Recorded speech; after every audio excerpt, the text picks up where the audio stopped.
I am earning $8,000 monthly and giving $4,000 monthly to my parents, but they always support my younger brother. 3 days before my wedding, my cruel parents forced me to cancel it because they planned to celebrate my brother's party on the same day. I refused. My mother slapped me hard and yelled, "How dare you? You don't obey my orders." I left the house and decided on revenge. The very next day, I gave them a shocking surprise. Now they were on their knees.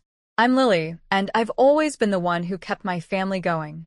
For as long as I can remember, I've been the person they turned to when they needed help, financial help, emotional support, anything. I'm a financial analyst, and I make about $8,000 a month. It's a good salary, but the reason it's even possible for me to earn that much is because I work hard, sometimes harder than anyone I know. I've never been one to complain about my job. I love what I do. But if I'm honest, sometimes I feel like I've spent my whole life working not just for myself, but for my family. Since I started working full-time, I've been sending my parents $4,000 every month. I've never asked for anything in return. I wanted them to feel comfortable, to have a good life. And for years, it was just something I did because I thought that was my responsibility. After all, I was the older one. My younger brother, Ethan, was always the one who needed less, the one who got everything handed to him. Ethan's 5 years younger than me, but it wasn't just the age gap that made him the favorite. It was the way my parents treated him, like he could do no wrong. They'd give him everything he wanted. Every time he had a problem, they were there, even if I was the one holding everything together. It started small. When we were kids, they'd always get him better gifts, more attention, more praise. I'd hear them talk about how smart he was, how talented, how he was going to be the one who'd go places.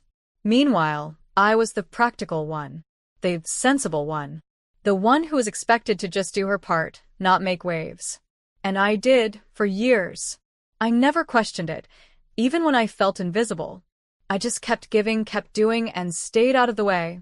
But after a while, it became clear to me that Ethan was the one they cared about.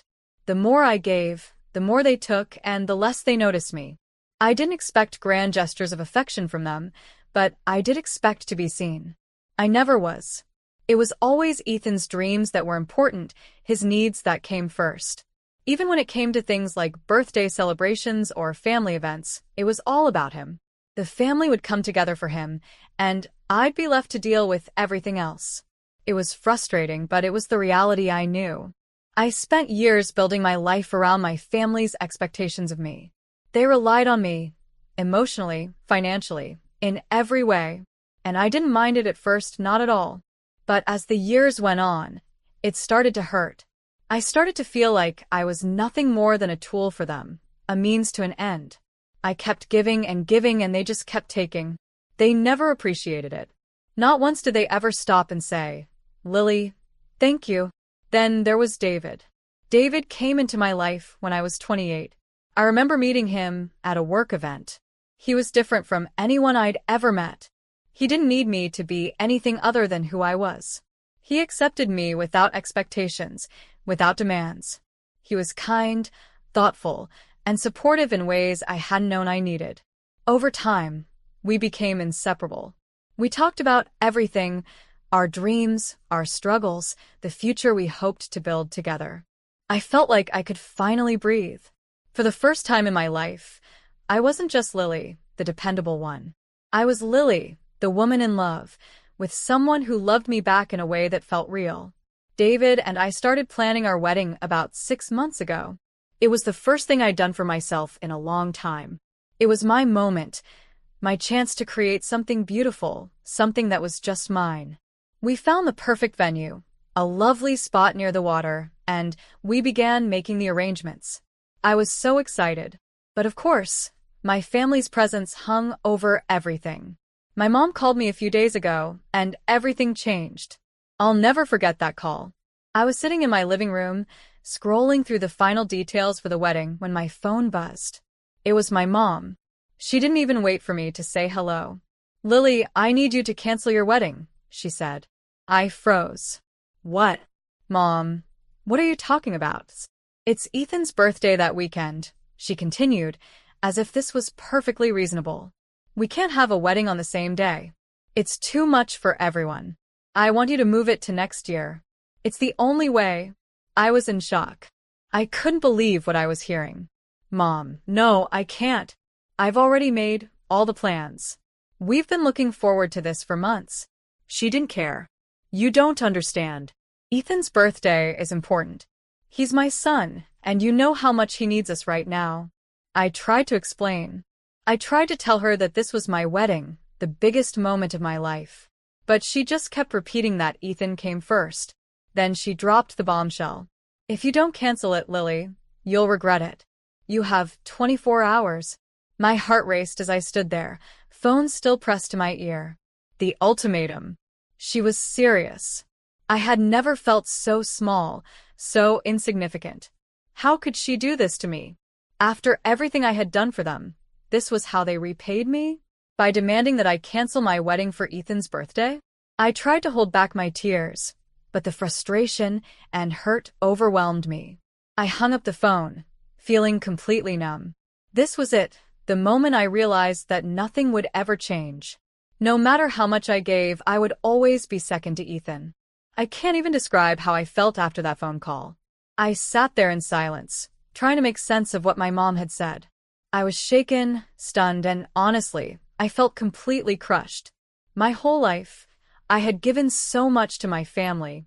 I had sacrificed my own wants and needs, thinking that's what being a good daughter meant. And now, when it came to my own happiness, my own wedding, the most important moment in my life, they wanted me to throw it all away. I spent the next few hours pacing around my apartment, replaying the conversation over and over again in my mind. I kept asking myself, why is Ethan so special? Why is his birthday more important than my wedding day? I wasn't asking for the world. I was just asking for my family to support me for once. But no, they couldn't even do that. After I hung up with my mom, I texted David. He was at work, and I knew he wouldn't be home for hours, but I needed to talk to him. I needed to hear his voice. He called me right away, and I could hear the concern in his tone. Lily, what happened? He asked. What's going on? Mom called, I said, trying to hold back the tears. She wants me to cancel the wedding. Ethan's birthday is on the same day, and she's insisting that I move everything to next year. She says the wedding will mess up the family's plans. She says I have 24 hours to decide.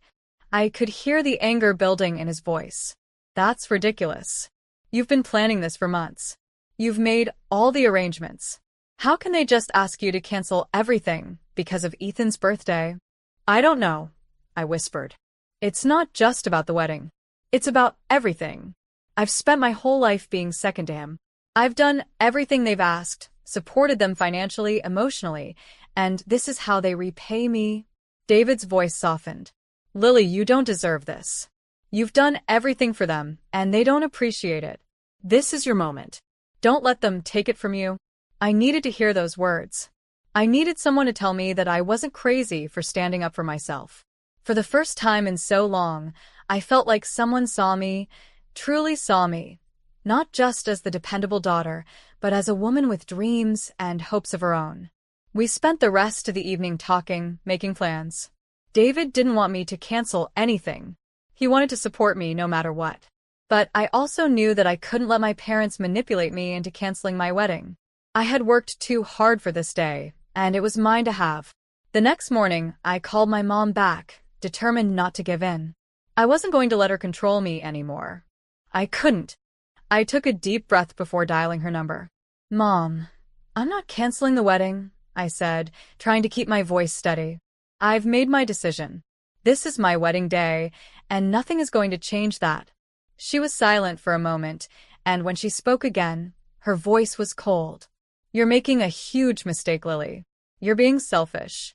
This wedding isn't even about you. It's about our family. But I guess that doesn't matter to you, does it? Her words cut deep, but I wasn't going to let them sway me. I'm sorry, Mom, but this wedding is happening. I'm sorry if that hurts you, but I'm not going to give up on my happiness for the sake of someone else's. I've spent my whole life putting everyone else first. It's my turn now. I could hear her breathing heavily on the other end, clearly furious. You'll regret this, Lily. You'll see. You're making a mistake. I held my ground. I'm sorry, but I'm not backing down. This is what's best for me. And with that, I hung up. I was shaking. I had never stood up to my mom like that before. She had always had so much control over me, and now I had just shattered that control. But in that moment, I realized something important. I didn't need her approval. I didn't need anyone's approval but my own. I didn't expect my mom to understand, and I didn't expect her to be happy for me. But I wasn't doing this for her. I was doing this for me. I needed to take back my life, to stop living for others and finally put myself first. David and I started making new plans for the wedding.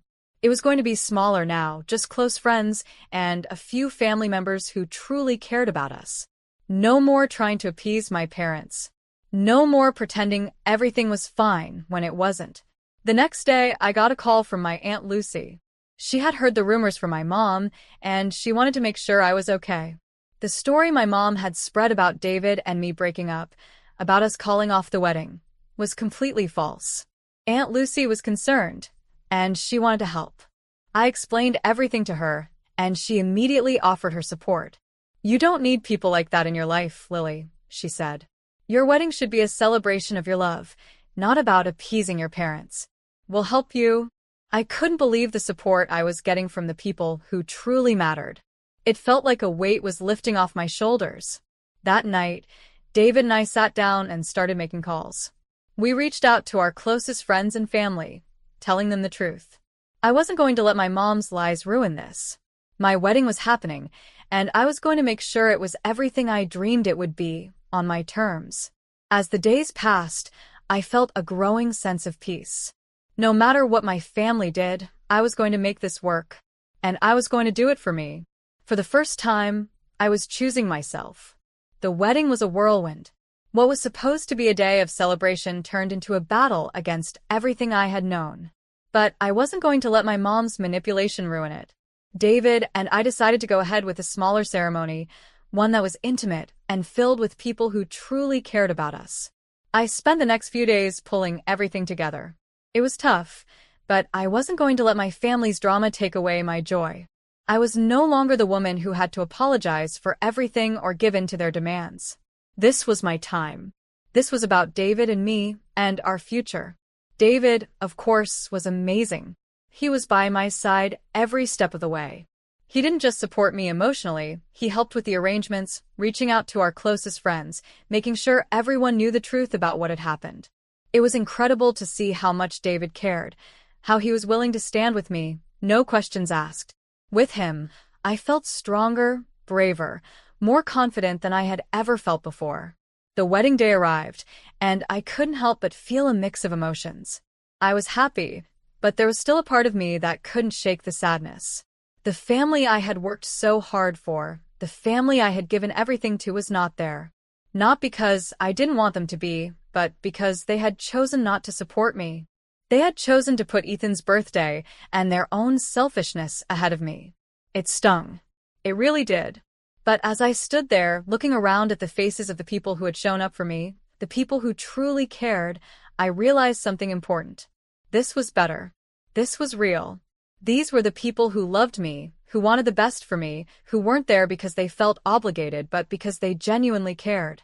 My Uncle Tom was there, and so was Aunt Lucy, both of whom had called and reached out to support me.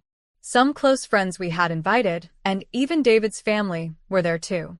It wasn't the grand event I had once envisioned, but it was perfect. It was honest. It was mine.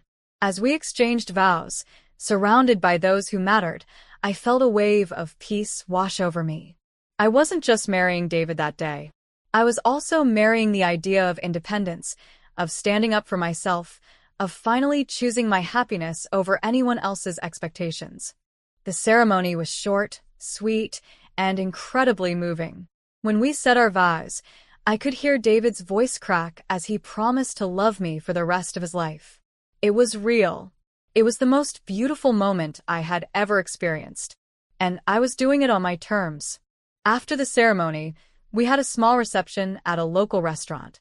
There was laughter, food, music, and most importantly, love. People were genuinely happy for us, and for the first time, I felt like I wasn't pretending to be something I wasn't. I wasn't hiding my feelings to keep the peace. I wasn't trying to fit into a mold that my family had created for me. I was free. But that night, as I lay next to David, the reality of what had just happened started to sink in. I knew things were never going to be the same with my family. They had made their choice, and I had made mine. And now, I was no longer willing to let their manipulation control my life. I was done. The next morning, as I was getting ready to leave for our honeymoon, my phone buzzed with a message. It was from my mom. She had texted me about 10 times, but I didn't want to look at it. I didn't want to deal with her drama anymore. But curiosity got the best of me, and I opened the message. It was a simple, angry text. "You've made a huge mistake, Lily. You've embarrassed the family. Don't expect us to help you when you fail." The words stung, but I didn't let them hurt me. It was just more of the same. She was still trying to control me, still trying to make me feel guilty for living my life. But this time, I didn't care. I had made it clear to myself that I was done. I was done living for their approval. I was done living for anyone but myself. I deleted the message without responding. I wasn't going to let them drag me down anymore. David and I were starting a new chapter in Dallas, and I was going to make it my own. We were free from the chains of my family's toxic hold. And I felt lighter than I had in years. I realized then that the wedding wasn't just a new beginning for David and me. It was the moment I decided to stop giving in to the people who had never appreciated me. It was the moment I chose myself. The days following the wedding felt like a blur of emotions, but as I settled into my new life with David, I couldn't shake the feeling that something had shifted. It wasn't just about getting married. It was about transforming into a new version of myself, one that no longer needed my family's approval, one that understood the importance of choosing myself for once. David and I moved to Dallas soon after the wedding. We were looking for a fresh start, away from the constant drama and stress of my family. We found a cozy apartment in a quiet neighborhood, and slowly, we began to create the life I had always dreamed of. It was peaceful. It was ours. It was everything I had wanted. However, even in this new chapter, the past still had a way of creeping in. Just days after we settled in, I received another message from my mom.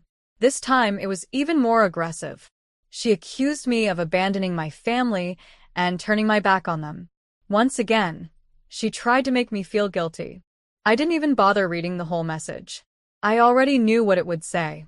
It was the same guilt trip, the same manipulative tactics she always used.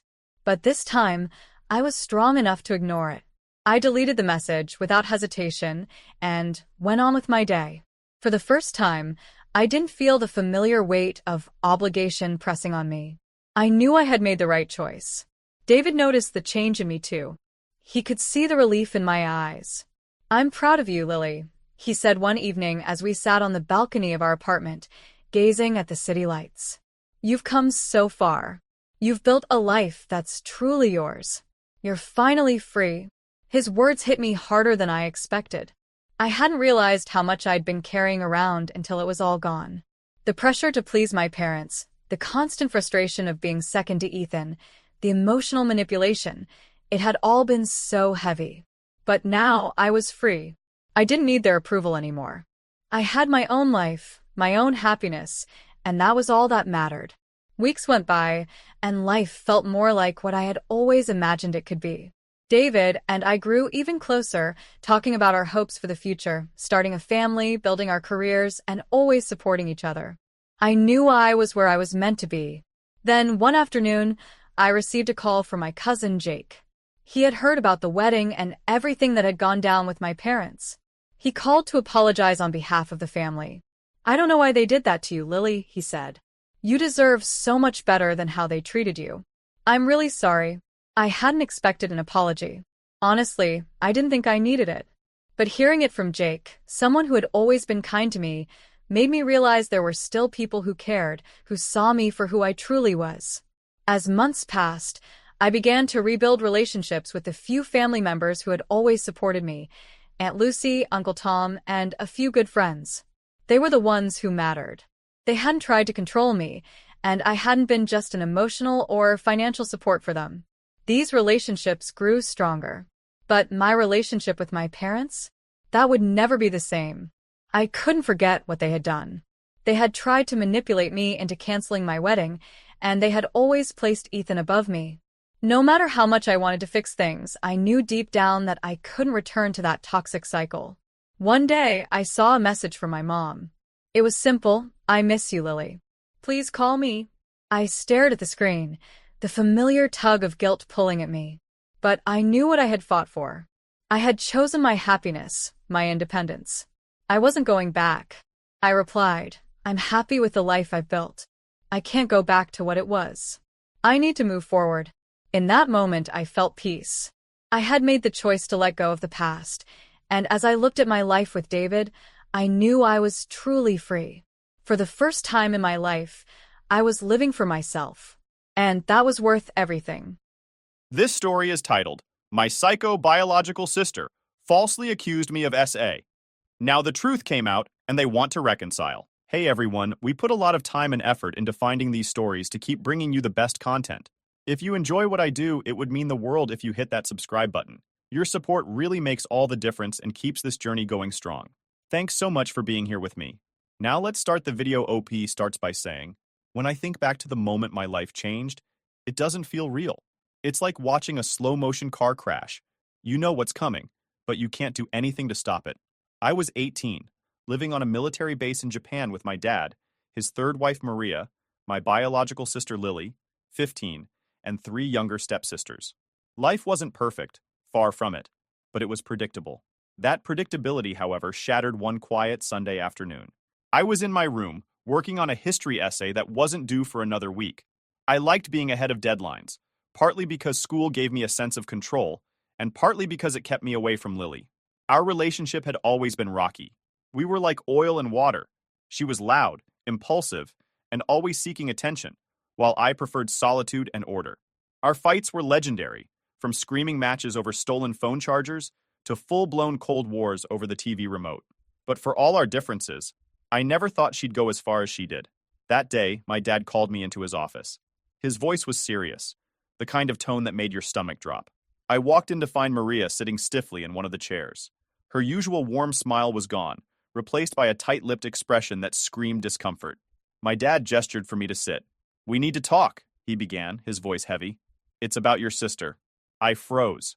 Lily was in the States with our mom, sent there after one too many blowouts with Maria and the stepsisters.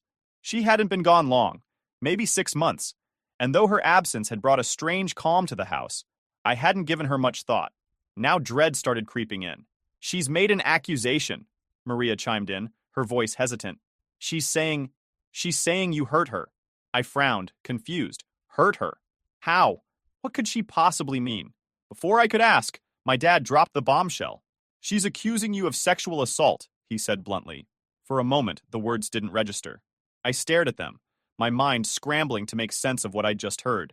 It felt like someone had knocked the wind out of me. "What?" I finally managed, my voice barely above a whisper. "Number. That's not true." "We believe you," Maria said quickly, but the way her eyes darted to the floor told a different story. "But we have to take this seriously." Take it seriously? What did that even mean? My dad explained that they'd already reported it to the authorities. Protocol, he called it. I felt like I was drowning. My own sister, my flesh and blood, was saying I did something so vile, so unthinkable, and my parents had gone straight to the cops without even talking to me first. "She's lying," I said firmly, my voice shaking with anger and fear. "You know I'd never do anything like that?" My dad just nodded, his expression unreadable. Maria reached for my hand, but I pulled away, unable to bear the false comfort. Their belief in me felt hollow, like they were saying the words because they had to, not because they meant them. I couldn't understand it. How could they say they believed me but still treat me like I was guilty? The next few weeks were a blur. A social worker came to the house to interview me, asking invasive, humiliating questions about my childhood and my relationship with Lily. "Have you ever touched her inappropriately? Have you ever said anything that could be taken the wrong way?" I answered every question honestly, but it didn't matter. The look in her eyes said she'd already made up her mind. At school, things got worse. Living on a military base meant rumors spread like wildfire. By the end of the week, everyone seemed to know about the accusation. Friends avoided me in the hallways, their laughter dying the moment I walked by. Parents stopped letting their kids come over. Even teachers started acting differently, their smiles forced and their conversations clipped. I became a ghost, floating through my own life, unseen and unwanted. At home, the atmosphere was suffocating. My dad and Maria treated me like I was made of glass, like one wrong move would shatter me, or maybe expose some hidden truth they didn't want to confront. They implemented new rules to avoid misunderstandings. I wasn't allowed to be alone with my stepsisters anymore, and Maria made a point of hovering whenever we were in the same room. The humiliation was unbearable. One night, I confronted my dad. "Do you really believe me?" I asked, my voice cracking. "Because it doesn't feel like you do." "I believe you," he said after a long pause. "But we have to handle this the right way. For the family." "For the family?" I repeated, incredulous. "What about me? This isn't just some family issue, it's my life. Do you have any idea what people are saying about me? What this is doing to me?" He didn't answer. Instead, he told me to be patient, to trust the system. But how could I trust a system that had already branded me as guilty? The worst part was knowing that my own parents, people who were supposed to protect me, were the ones who'd set the wheels in motion. Meanwhile, Lily was living her best life back in the States. Through the family grapevine, I heard she'd joined her high school's cheerleading squad and was the center of attention in every room she walked into. It was infuriating. She'd turned my life into a living hell. And for what? Because she was jealous that I got to stay in Japan while she was sent to live with our unstable mom? The thought made my blood boil. One night, I called her. I needed answers. "Why are you doing this?" I asked, my voice trembling with anger and desperation. "You know it's not true." Her response was infuriatingly casual. "I don't want to talk about it," she said, her tone cold and dismissive. Then she hung up, leaving me staring at my phone in disbelief. That was the moment I realized there was no reasoning with her. She'd made up her mind, spun her web of lies, and now she was watching me struggle to untangle myself. It wasn't just betrayal. It was cruelty, and it wasn't over yet. As the investigation dragged on, my life unraveled piece by piece. Colleges I'd applied to sent rejection letters. Friends drifted away, and every day felt like a battle just to keep my head above water. But even as everything fell apart, one thought kept me going. I would survive this. I didn't know how, but I'd find a way. Because if Lily thought she could destroy me and walk away unscathed, she was wrong. Dead wrong. Kira. The investigation should have been the worst of it, but it wasn't. That was just the opening act. Once the initial shock wore off, the real fallout began. If the accusation had felt like a punch to the gut, the aftermath was a slow, suffocating chokehold. After the social worker left, my dad sat me down again. He looked more uncomfortable than I'd ever seen him, like he wanted to be anywhere but there. "The base community is small," he started, his words careful. "People are going to talk. I need you to keep your head down." Keep my head down? Wanted to laugh in his face. Rumors were already flying, and I was the center of them. Kids at school whispered as I passed by. Parents pulled their kids away from me, as if proximity to me was contagious. My dad telling me to keep my head down was like asking someone drowning to hold their breath a little longer. Maria added her own version of damage control. She started micromanaging my every move. "Maybe you shouldn't go to the community pool right now," she'd suggest with that overly sweet tone she used when pretending to care. Or, "Why don't you skip the next youth group meeting? It's best not to stir the pot." I wasn't stirring anything. I was sitting silently, watching my life fall apart while everyone acted like this was just some awkward phase we'd all laugh about someday. The military base's gossip machine wasn't just limited to kids and their parents. It seeped into every corner of the community. My dad's coworkers looked at him differently. Maria's book club stopped inviting her to their weekly gatherings. Even the family's weekly trips to the commissary became exercises in avoidance, as people gave us wide berths in the aisles. Then there was school. It wasn't just the students who treated me differently, it was the teachers too. Mr. Collins, my history teacher, used to joke around with me during class, asking about my gaming habits or what new gadgets I was into. Now he barely looked me in the eye. When he called on me to answer a question, it felt like he was bracing himself for something awful. It wasn't what he said. It was what he didn't say. The silence in the gaps, the way he avoided my gaze, spoke volumes. The walls of home weren't safe either. Maria implemented new precautions that stripped away whatever shreds of normalcy I had left. At first, I wasn't allowed to be alone with my stepsisters. Then, it escalated to me needing Maria to be in the room anytime I interacted with them, even for something as mundane as handing over the TV remote.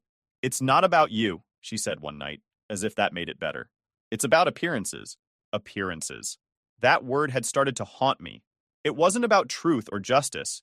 It was about how the family looked to everyone else. My dad, the proud military officer, and Maria, the smiling, picture-perfect stepmom, couldn't afford to be seen as the parents who let something slide. They needed to be the ones who took every accusation seriously, no matter the cost. The cost, of course, was me. I thought about running away more times than I could count. There were nights I lay awake, staring at the ceiling, imagining packing a bag and disappearing. But where would I go? My mom? She wasn't exactly an option. She was still recovering from her latest divorce and could barely keep herself afloat, let alone take me in. My extended family? They'd already started distancing themselves, sending vague texts about letting the process play out. The process. Another word I'd grown to hate. So I stayed. Not because I wanted to, but because I had nowhere else to go. Lily, meanwhile, was thriving, or at least that's what I heard through the family grapevine. She had a tight-knit group of friends and was excelling in her classes. The news reached me in fragmented updates from relatives who still felt obligated to keep me in the loop. "She's doing really well," my aunt said over the phone one day. "Your mom says she's happier than she's been in years." Happier.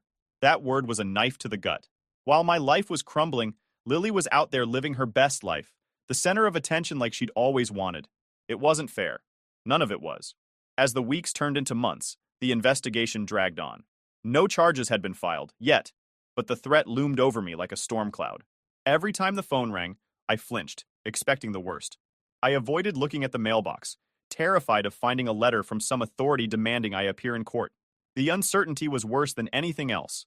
It was like waiting for an axe to fall, not knowing when or if it ever would. One night, I overheard Maria talking to my dad in the kitchen. Her voice was hushed, but the tension in her words was impossible to miss. "I don't know how much longer we can keep this up," she said. "It's affecting the girls. It's affecting us. Maybe it would be better if he went somewhere else for a while." Went somewhere else? My blood ran cold. They were already treating me like I was guilty. Now they were talking about sending me away? I didn't stick around to hear my dad's response. I didn't need to. I already knew how little I mattered in this so-called family. The breaking point came a few weeks later. A friend I'd known since middle school, one of the few people who hadn't completely cut me off, invited me to a small party. It was the first time I'd been included in anything in months, and for a brief moment, I felt normal again. But that feeling didn't last. I arrived at the party to find everyone huddled in a corner, whispering.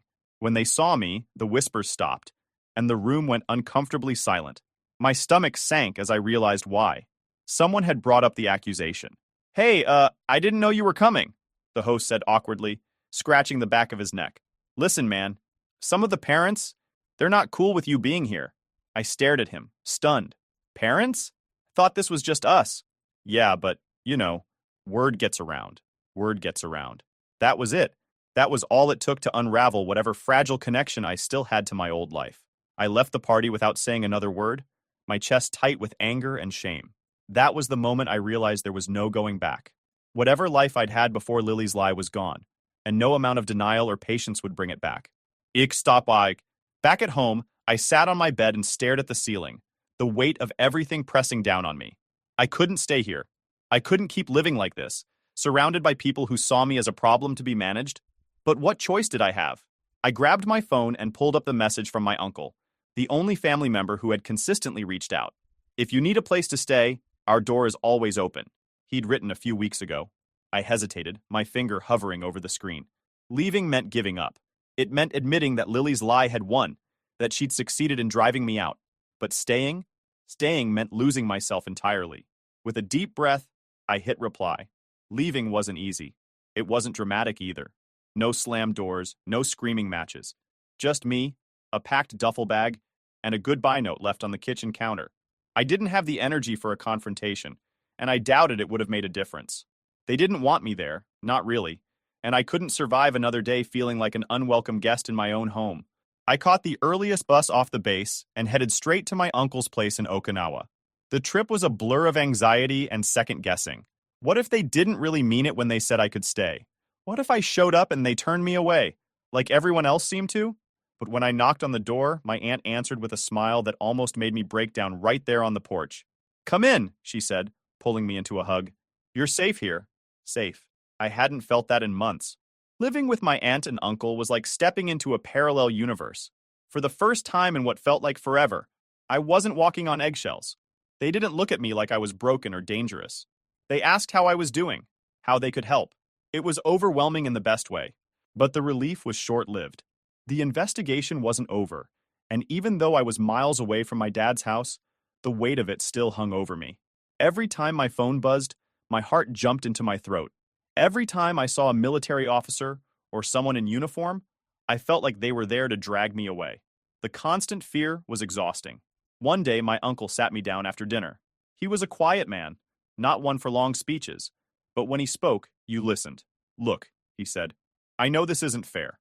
None of it is. But you can't let this define you. You've got to start thinking about what comes next. What comes next? I repeated, laughing bitterly. My life's over. No college is going to take me. No one's going to hire me. That's not true, he said firmly. You're smart. You're capable. You've just been knocked off course. But a detour isn't the end of the road. Ichikarawas. His words stuck with me. I didn't know how to fix the mess my sister had made, but I knew I couldn't sit around waiting for my life to magically get better. So I started looking for ways to rebuild. My uncle suggested the military. It wasn't what I'd ever planned for myself, but it offered structure, discipline, and, most importantly, a way out of the chaos that had consumed my life. The application process wasn't easy. Every form I filled out, every interview I sat through, felt like walking a tightrope. What if someone brought up the accusation? What if it disqualified me? But no one did. The investigation hadn't turned up any evidence, and as far as the military was concerned, I had a clean slate. It was the first real break I'd gotten in months. Boot camp was brutal, but it gave me something I desperately needed: focus. For the first time in a long time, I wasn't consumed by thoughts of Lily, or my family, or the life I'd lost. I was too busy pushing my body to its limits, learning to shoot, march, and follow orders. It was hard, but it was a welcome distraction. The camaraderie was another unexpected gift. My fellow recruits didn't care about my past. They cared about whether I could pull my weight, whether I had their backs in the field. For the first time, I felt like I belonged somewhere. Things started to look up after boot camp. I was assigned to a unit stationed overseas, far from Japan and all the memories tied to it. I threw myself into my work, learning everything I could and excelling in ways I hadn't thought possible. It was like I'd been given a second chance, and I wasn't about to waste it. But even as I built this new life, the shadows of the past lingered. I couldn't escape the feeling that Lily's lie was still out there, waiting to resurface and ruin everything all over again. And then, one day, it did. I was sitting in my barracks, scrolling through my phone after a long day, when I got a text from my mom. We hadn't spoken in months. She was firmly on Lily's side, and I hadn't forgiven her for it. But curiosity got the better of me, and I opened the message. Your sister's been hospitalized, it read. She tried to hurt herself. For a moment, I just stared at the screen. I didn't know how to feel. On one hand, no one deserves to feel so hopeless they want to end their life. On the other hand, this was Lily. The person who had lied about me, destroyed my reputation, and left me to pick up the pieces. Compassion and anger warred inside me, leaving me paralyzed. Before I could even process the message, another text came through. This one was from my dad. She admitted she lied, it read. She told her therapist. She said she was jealous of you staying in Japan and wanted attention. I dropped the phone. The words blurred together as rage bubbled up inside me. Jealousy? Attention? Those were her reasons for tearing my life apart? For making me feel like a criminal in my own home? For nearly destroying my future? I paced the room, fists clenched, trying to calm the storm inside me. Part of me wanted to call her, to scream at her, to demand an explanation. But what would that accomplish? She'd already shown she was willing to manipulate anyone and everyone to get what she wanted. An apology from her wouldn't mean anything. The next day, I got a call from my dad.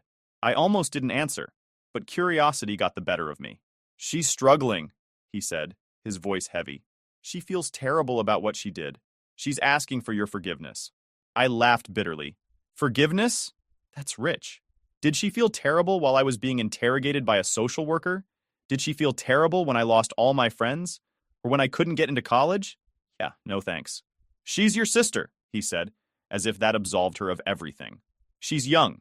She made a mistake. A mistake? I snapped. Dropping a glass is a mistake. Forgetting someone's birthday is a mistake. What she did was calculated. She knew exactly what she was doing. There was a long silence on the other end of the line. Finally, my dad sighed.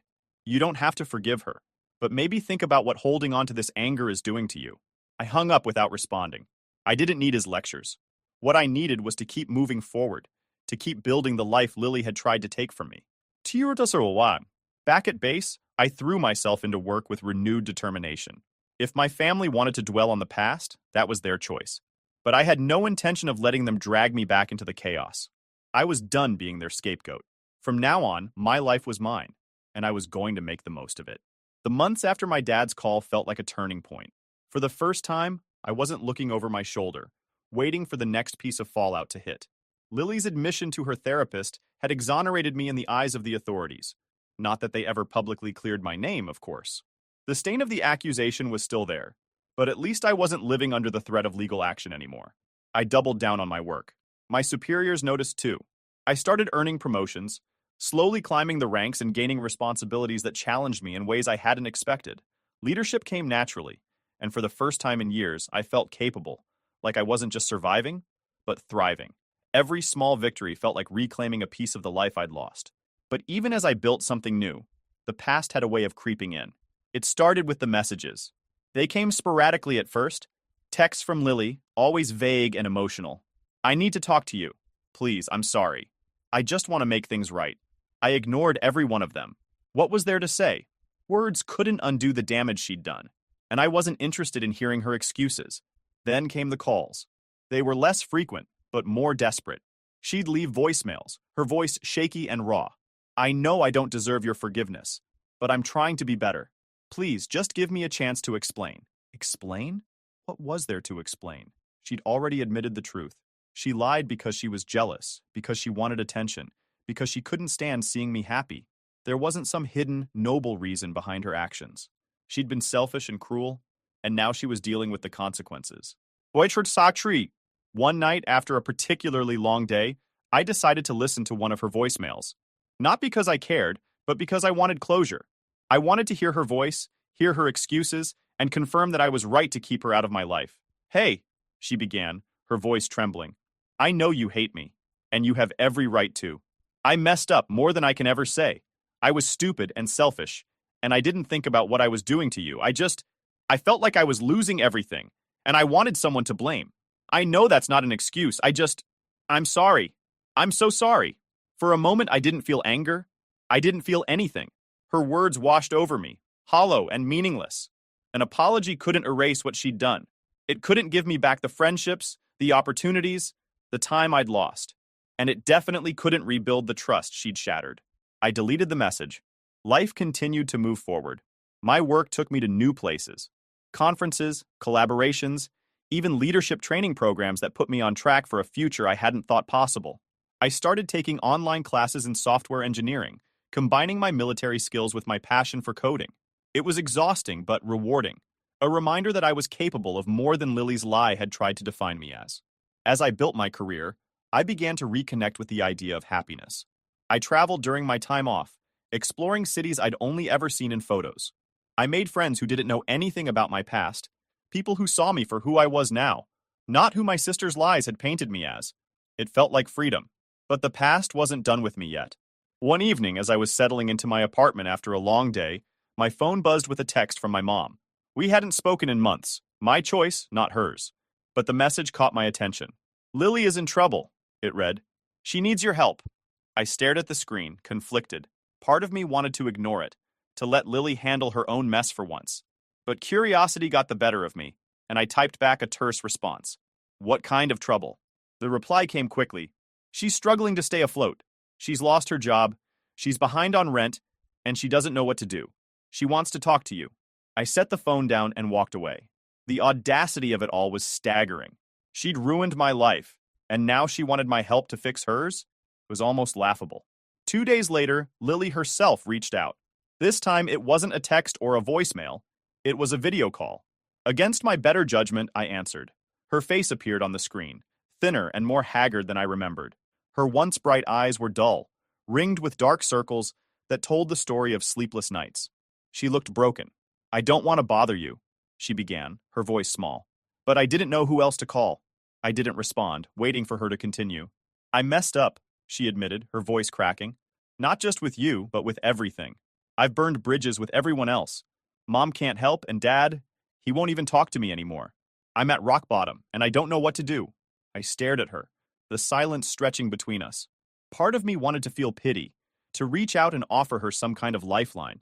But a larger part of me, the part that remembered the nights I'd spent crying in frustration and despair, couldn't summon the empathy. "What do you want from me, Lily?" I asked finally. "I don't know," she whispered. I want a chance to fix things, to make things right with you." I shook my head. "You can't make this right, Lily. You destroyed my life, and now you want me to help you fix yours? That's not how this works." "I'm sorry," she said, tears streaming down her face.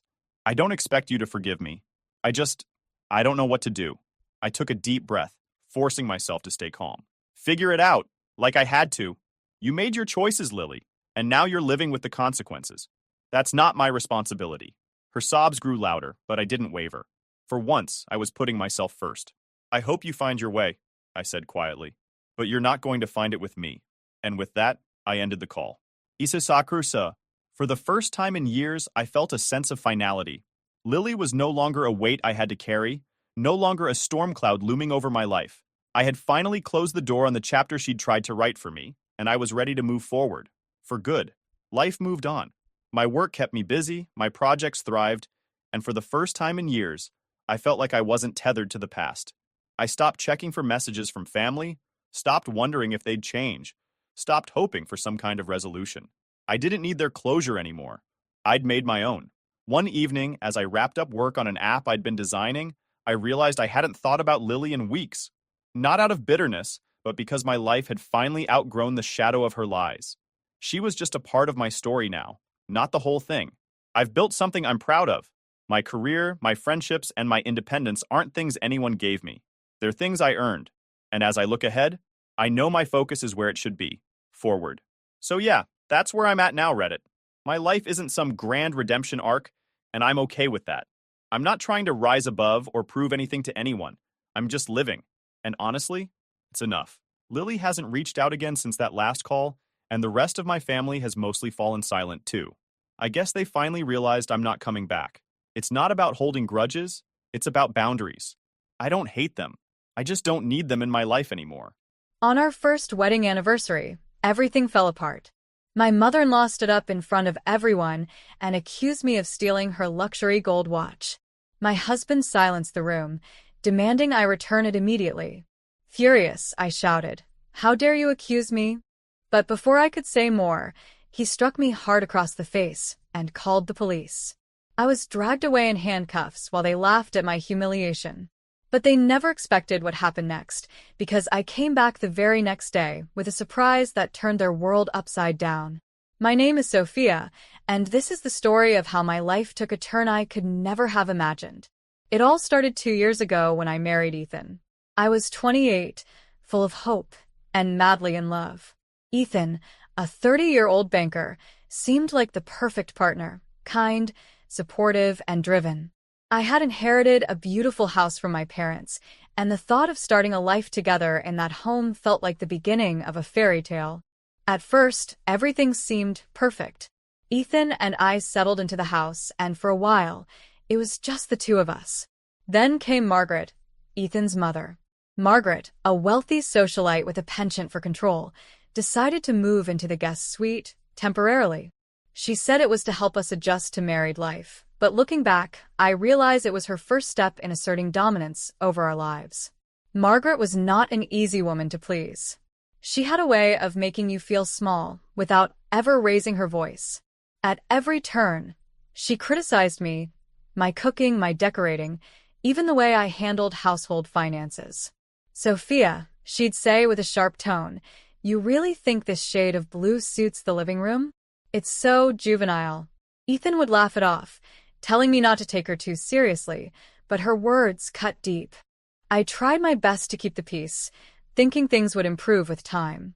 But Margaret's presence only grew more oppressive. Every decision I made was questioned, and Ethan, to my dismay, rarely took my side. "She's just trying to help," he'd say, brushing off my concerns. I began to feel like an outsider in my own home. The first year of our marriage was a test of endurance. Every day felt like walking on eggshells around Margaret, who seemed to enjoy finding new ways to assert her control. Ethan's passive nature made things worse. He was so easily swayed by his mother that I often wondered if he even noticed how unhappy I was.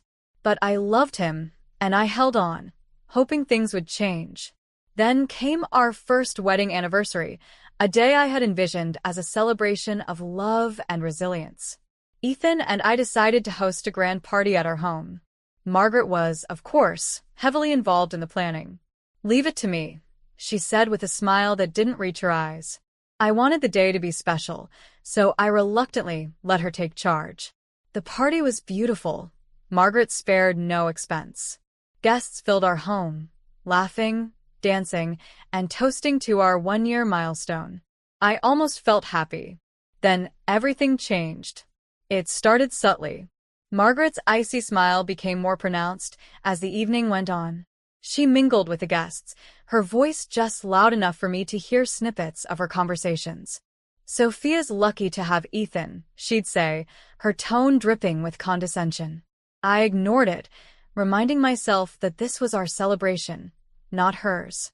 Then, during dinner, she stood up, tapping her glass to get everyone's attention.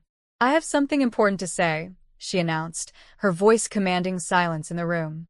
I glanced at Ethan, who looked as puzzled as I felt. Margaret held up her wrist, bare except for a faint tan line where a watch had once been. "My luxury watch, a family heirloom, is missing," she said, her gaze landing squarely on me. My heart sank. "It was here this morning, and now it's gone." The guests exchanged uncomfortable glances, and I felt their eyes on me. "Sophia," Margaret continued, her voice cold, "you were the last person near my room. Do you know anything about this?" I stared at her, stunned. "No," I stammered. "I don't know what you're talking about." "I would never." "Don't lie," she snapped, her facade of politeness crumbling. "You've always been envious of our family's wealth. It's shameful." The room erupted in murmurs, and I felt like the walls were closing in. I turned to Ethan, desperate for support. "Ethan, you know I didn't do this." But he didn't defend me. Instead, he stood up, his face a mix of anger and embarrassment. "Sophia," he said, his voice harsh, "if you took it, return it now. Don't make this worse."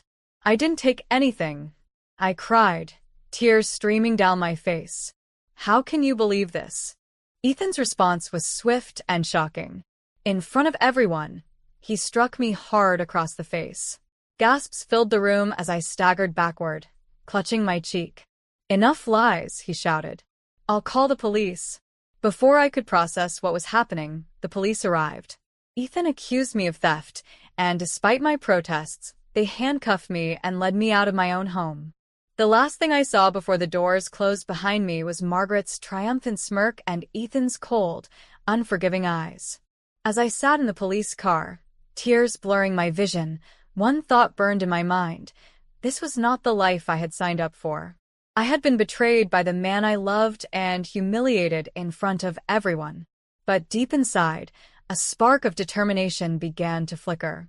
They had taken everything from me, my dignity, my home, my trust, but I wasn't going to let them win. This was only the beginning. The night I was taken away by the police felt like a nightmare I couldn't wake up from. The humiliation of being handcuffed in front of family, friends, and strangers still burned in my memory. Margaret's smirk and Ethan's indifference haunted me. Sitting in the cold interrogation room, I realized I was completely alone. The police officers questioned me for hours. They asked if I had stolen the watch, if I had any grudges against my mother-in-law, and where I had been that day. Over and over, I insisted on my innocence, but their skeptical looks told me they didn't believe me. They even searched my belongings, as if the watch would magically appear in my purse or pockets. Of course, they found nothing. The humiliation deepened. Eventually, they let me go due to lack of evidence, but the damage was already done. I walked out of the station in the early hours of the morning, dazed and shattered. I wanted to go home, but where was home now? My house, my inheritance, had been claimed by Ethan and Margaret, as if it had never belonged to me. I ended up at a small motel, feeling more lost than I ever had in my life. Sitting on the edge of the bed, I stared at my reflection in the cracked mirror. My cheek was still red and swollen from Ethan's slap. The pain was a cruel reminder of how far things had spiraled out of control. How had I ended up here? How had I let them do this to me? For the next few days, I drifted through life in a fog. Calls from friends and family flooded my phone, most of them gossiping about what had happened. Nobody offered real support, just curiosity wrapped in thin layers of concern. I didn't answer. What could I say? That my husband had turned on me, that I'd been framed, that I'd lost everything? I didn't want their pity. I needed a plan. Then, like a cruel joke, I received an eviction notice. Even though the house was legally mine, Ethan had manipulated the situation and transferred ownership to himself. He used our marriage as a weapon to take what my parents had left me. The notice was my breaking point. I wasn't just hurt anymore, I was furious.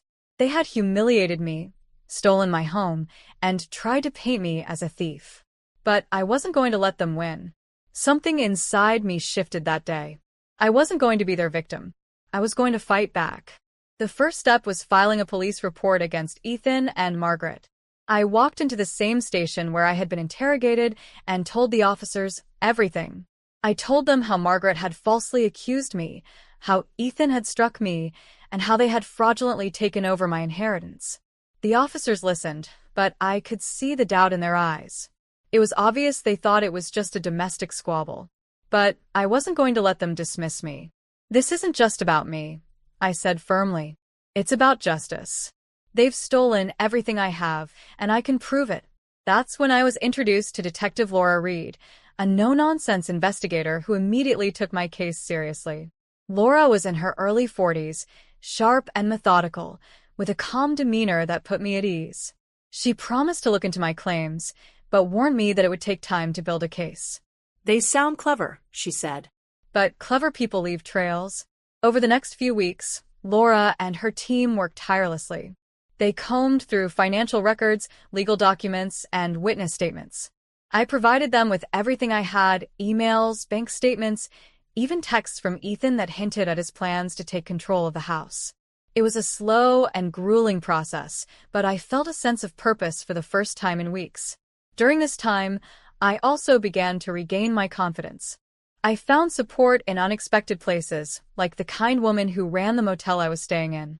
Her name was Maria, and she offered me warm meals and words of encouragement when I needed them most. "You're stronger than you think," she said one evening.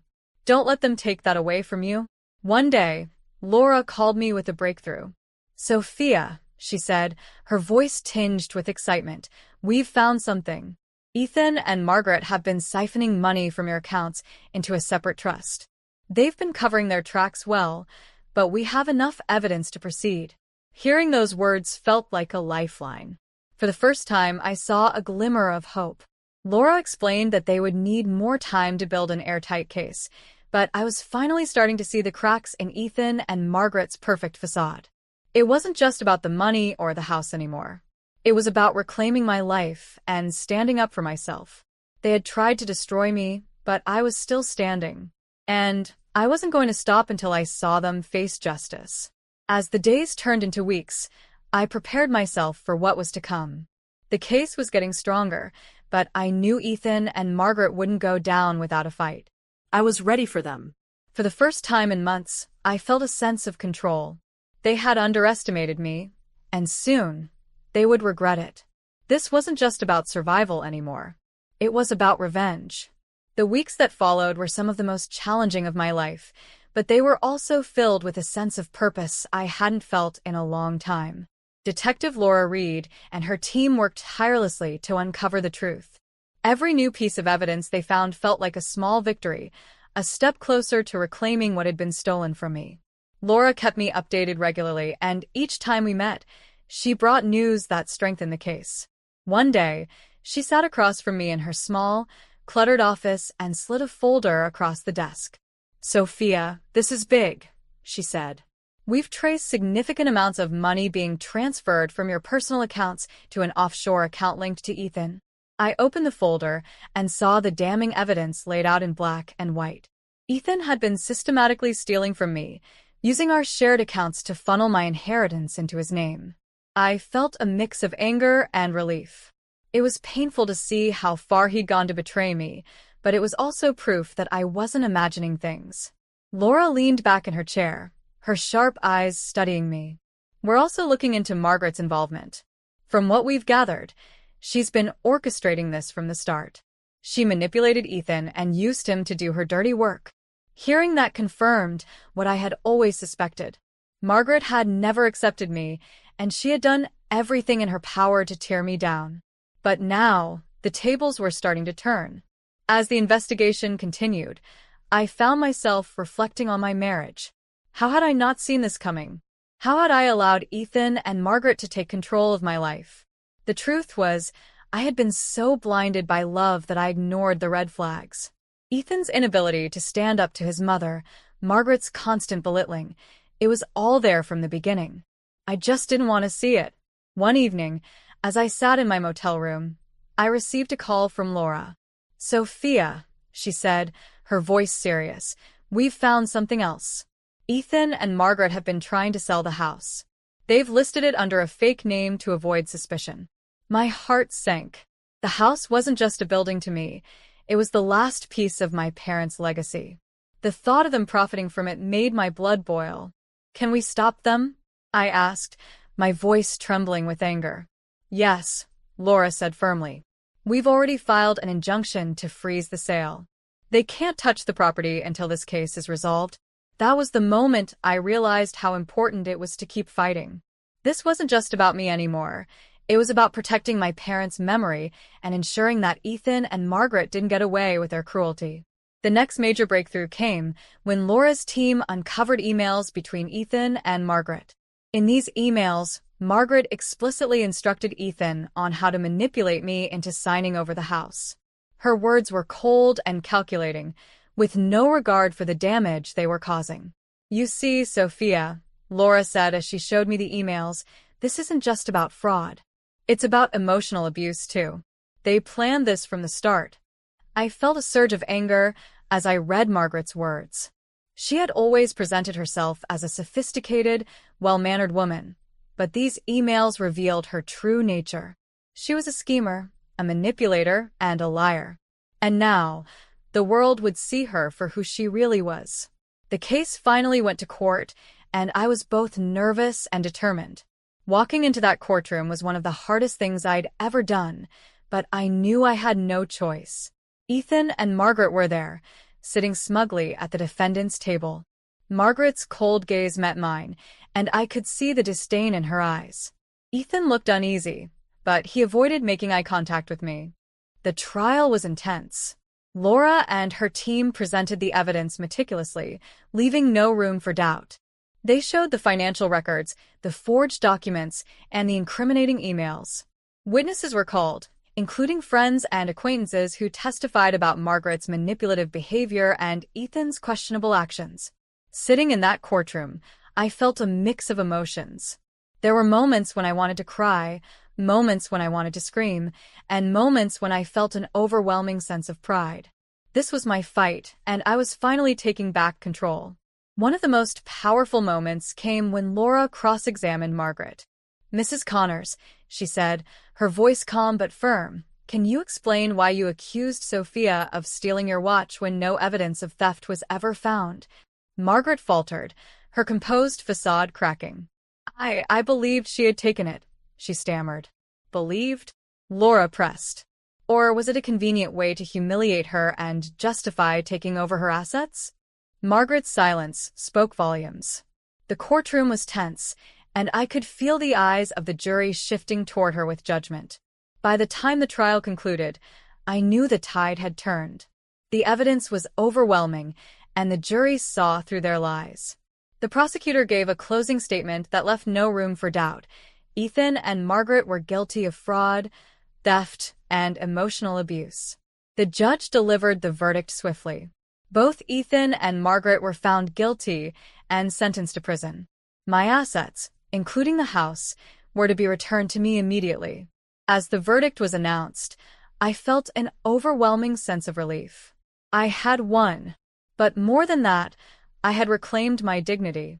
This wasn't just a legal victory, it was a personal one.